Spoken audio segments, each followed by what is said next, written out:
guys, perkenalkan nama saya Astia Walia dengan NPM 1917021004 dari kelas Ekologi A. Di sini saya akan memperkenalkan dan menjelaskan alat-alat dalam laboratorium ekologi yang digunakan untuk proses penelitian.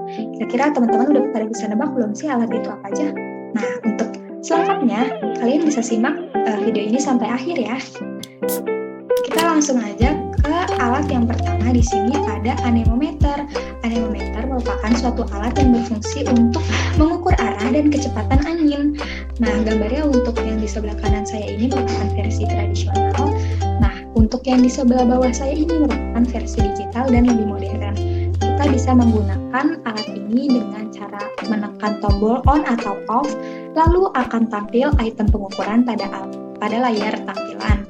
Lalu jangan lupa untuk memilih mode yang kita butuhkan dan kita menekan tombol hold untuk melihat hasil pengukuran. Jangan lupa untuk dicatat hasilnya ya teman-teman. Yang berfungsi untuk mengukur ketinggian di suatu titik dari permukaan laut.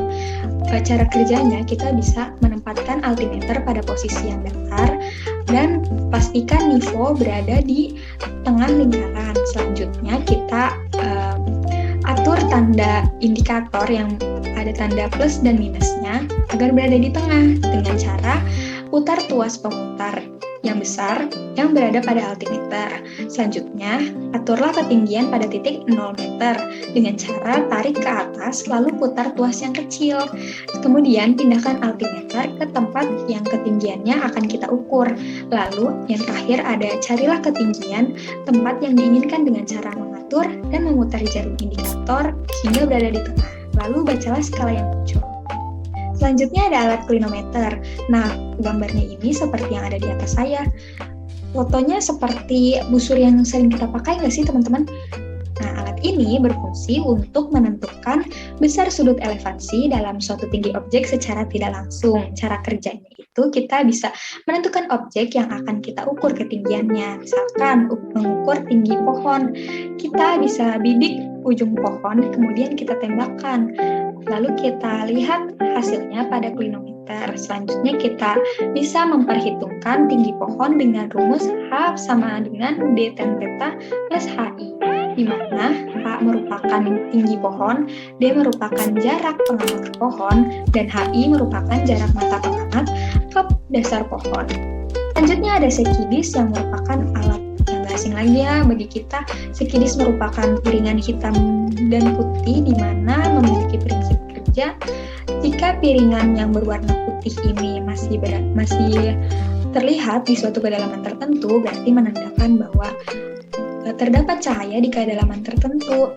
Fungsinya untuk mengukur penetrasi cahaya ke dalam air, memiliki cara kerja. Kita bisa mengaitkan piringan ini dengan tali ataupun tiang, lalu kita bisa masukkan perlahan-lahan ke kedalaman air. Kedalaman di mana pola pada disk tidak terlihat lagi.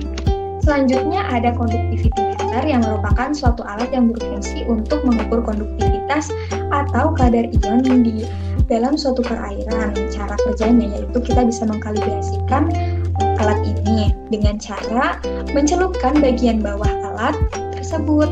Lalu kita bisa melihat hasil sensor data di layar digital.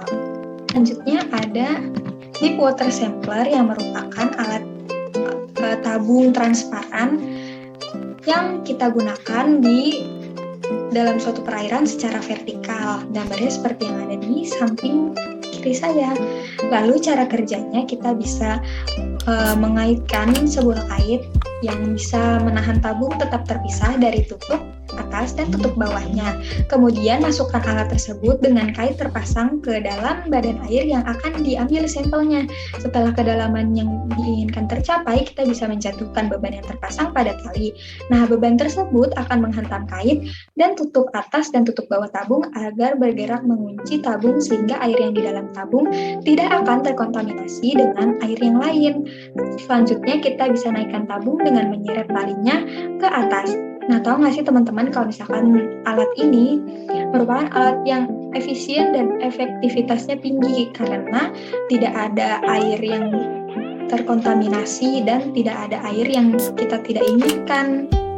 plankton nets atau jaring plankton, yaitu merupakan alat yang berfungsi untuk menangkap plankton.